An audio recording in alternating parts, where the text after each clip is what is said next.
Hi guys, I'm Whiskey, and today I'm going to talk about some of the cool strategies you can pull off with Darkest Dungeons districts.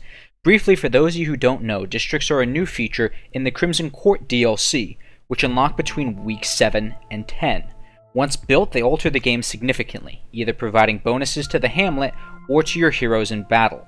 They are, however, extremely expensive, requiring many heirlooms, including the new Blueprint heirloom.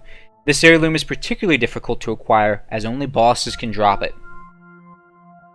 The districts fall into two categories: global bonuses, which should be built early to maximize their benefits, and structures which buff certain heroes. In the former category, the bank is one of the standouts. It yields 5% interest on all money you have and can completely change the tempo of the game, with most of your money now coming from interest rather than loot. Up next is the Cartographer's Camp, which is one of my personal favorites and another great structure to rush. It makes your light more beneficial, increasing the loot, crit, scouting, and surprise chance. This is also a great building to rush since it significantly increases your loot chance and should pretty easily pay for itself.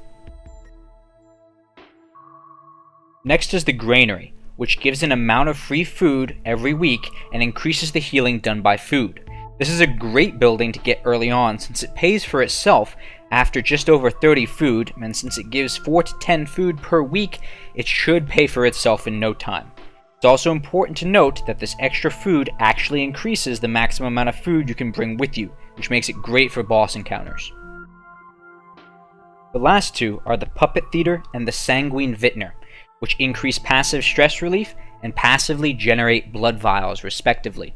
In my opinion, unless you are really hurting for the blood, these two shouldn't be considered for priority construction, although the Vintner is still decent, if highly situational if your heroes get unlucky with the Crimson Curse.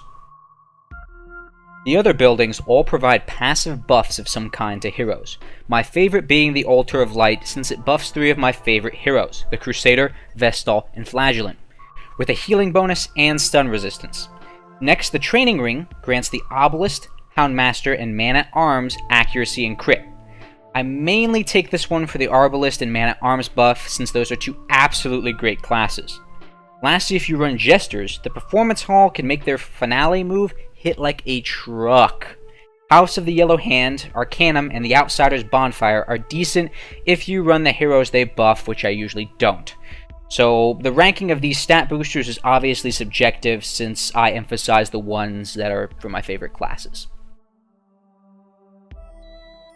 One of the most interesting strategies is to focus on acquiring the bank as soon as possible and just stockpiling gold. This can make it so you have an essentially limitless supply of cash throughout the campaign. I've had great success with this method, but it does make the early game quite difficult since you need to be as stingy as possible, neglecting early upgrades and rest for your heroes. I would not recommend this for inexperienced players. Another method I found successful is to push for an early Granary, since it pays for itself quite quickly and allows me to take even more food and supplies to boss battles.